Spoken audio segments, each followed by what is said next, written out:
conèixer la figura de Carrasco i Formiguera a la universitat, malauradament fa molts anys per a mi, perquè fa molts anys que vaig anar a la universitat,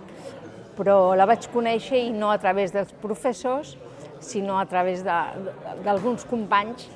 que eren cristians, vull dir, que eren molt religiosos, al contrari que jo, que no ho era, però tot i així em va impactar el seu pensament en aquest sentit, de republicà i cristià. Bé, o sigui, la idea aquesta, que us deia abans, que em va influir, doncs que una persona que fos de dretes, que fos cristiana, o diguéssim que fos catòlica, i que va ser afusellada pel franquisme, que teòricament també era de dretes i era catòlic. Això em va, més que influències,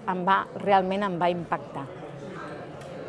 Jo crec que el llegat és aquest, és a dir, aquelles paraules que ell va dir, que no tots els catòlics han de ser monàrquics, és a dir, una frase que ell va dir,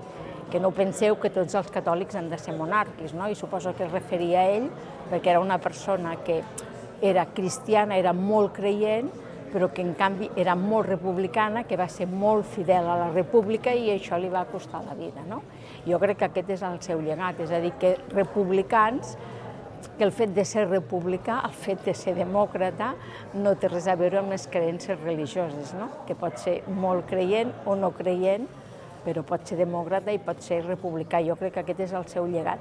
molt important ara, en el segle XXI.